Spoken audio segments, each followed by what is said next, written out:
Hello friends, नमस्कार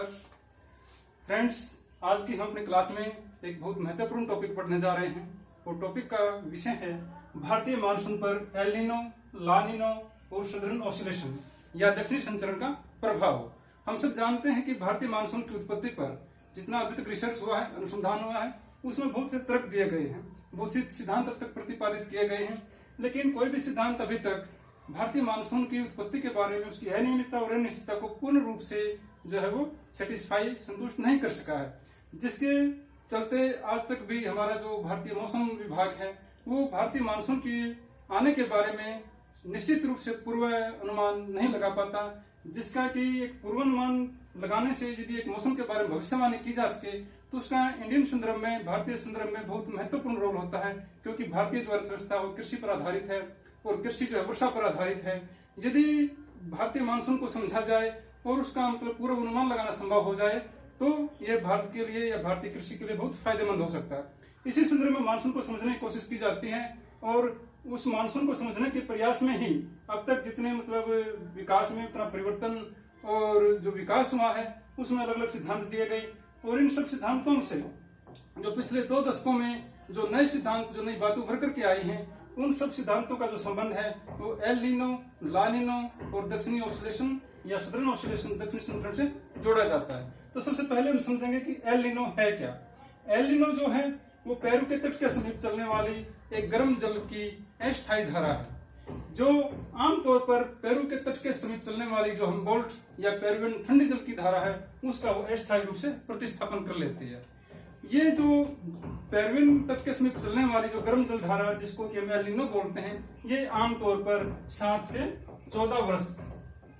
के बीच में दिखाई देती है। और जब एल नीनो का प्रभाव यहाँ पेरुवियन तट पर दिखाई पड़ता है तो आमतौर पर 3 से 4 वर्ष की अवधि के बीच में सदर्न पैसिफिक ओशन या दक्षिणी प्रशांत महासागर है, जो उसके मध्य का जो जल है उसका जो जलवायु वातावरण है वो गर्म हो जाता है और आसपास के पूरे वातावरण को प्रभावित करता है। आमतौर पर जो पेरुवियन या हम्बोल्ट जो ठंडी जल धारा पेरू के तट के समीप बहती है,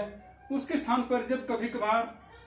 पेरू के तट के समीप चलने वाली जो गर्म जल की धारा, जो आमतौर पर भूमध्य रेखीय गर्म जल की धारा का ही एक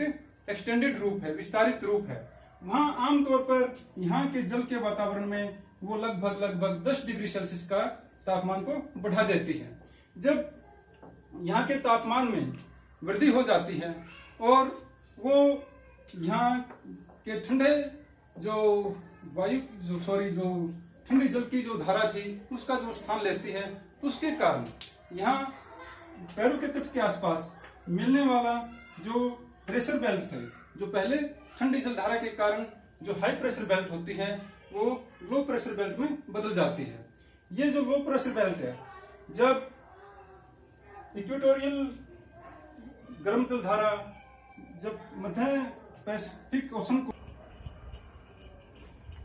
मध्य प्रशांत महासागर में जो बहने वाली जो गर्म जल धारा है वो पश्चिम की तरफ मुड़ करके पेरू के तट के समीप मिलने वाले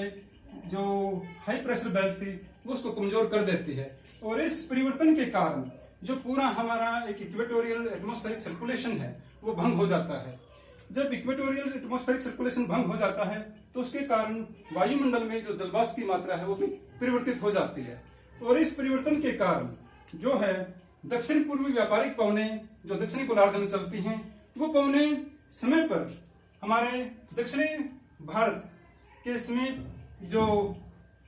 अरेबियन ओशन है या अरब की जो खाड़ी है उसके पास पहुंचने से पहले ही वो पेरू के तट की ओर मुड़ जाती हैं। जब दक्षिणी पूर्वी व्यापारिक पवनें हमारे दक्षिणी हिस्से तक पहुंचने से पहले ही, भारतीय तट पर पहुंचने से पहले ही वो पेरू के तट की ओर मुड़ जाती हैं, तो जो हमारा मानसून है वो प्रभावित होता है और आमतौर पर भारत में उस मानसून को पहुंचने में विलंब हो जाता है, जिससे हमारा जो मानसून है वो देर से पहुंचता है। लेकिन एल नीनो की जो कंसेप्ट है वो पूर्ण रूप से भारतीय मानसून की व्याख्या नहीं करती और ये जो अभी आधी अधूरी ही या कच्चे पक्की ही इसको मान्यता प्राप्त है। इसी संदर्भ में कई बार देखा गया है कि एल नीनो का प्रभाव नहीं हुआ और तो भी भारत में समय पर वर्षा नहीं हुई या अनियमित वर्षा हुई या देर से वर्षा हुई। इस कमी को एक्सप्लेनेशन करने के लिए, इसको समझाने के लिए वैज्ञानिकों ने इसका संबंध जो है वो ला नीनो से जोड़ा। ला नीनो का मतलब है कि आमतौर पर जो एल नीनो है वो वापस अपनी सामान्य अवस्था में आ जाती है, यानी कि जो ये गर्म जल की धारा है जो लगभग 7 से 14 वर्ष की टाइम में दिखाई देती है और 3-4 वर्ष में ये जो अपना सदर्न पैसिफिक ओशन है उसके जल को जो गर्म कर देती है, इसमें आमतौर पर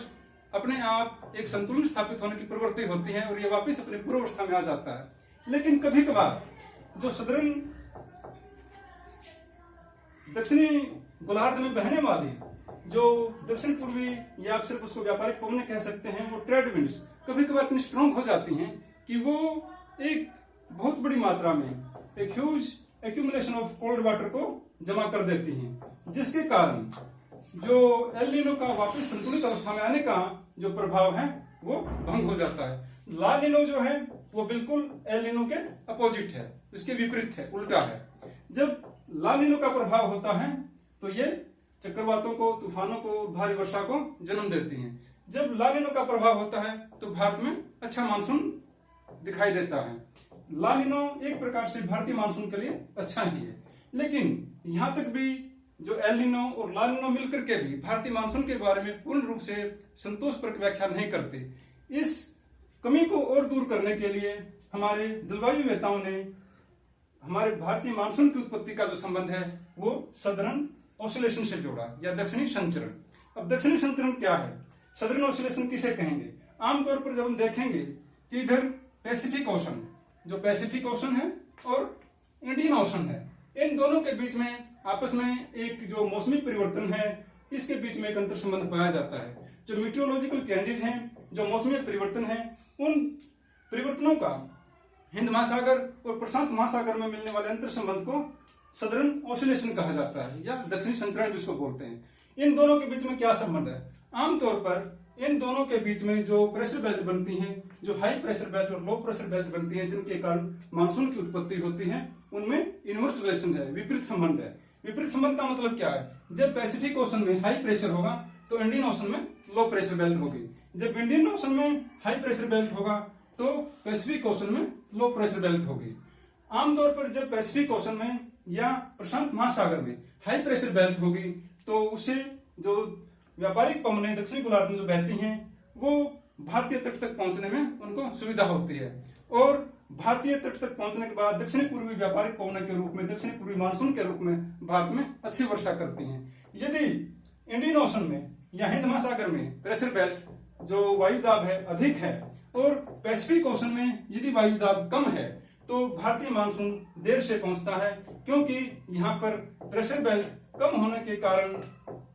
जो है वो हमारी जो दक्षिण पूर्वी मानसून पवनें हैं वो एक तेजी के साथ या शक्तिशाली तरीके से भारतीय तट तक नहीं पहुंच पाती और उससे वो मानसून में देरी हो जाती है। तो ये है एल नीनो, ला नीनो और सदर्न ऑसिलेशन का भारतीय मानसून पर प्रभाव। Thank you.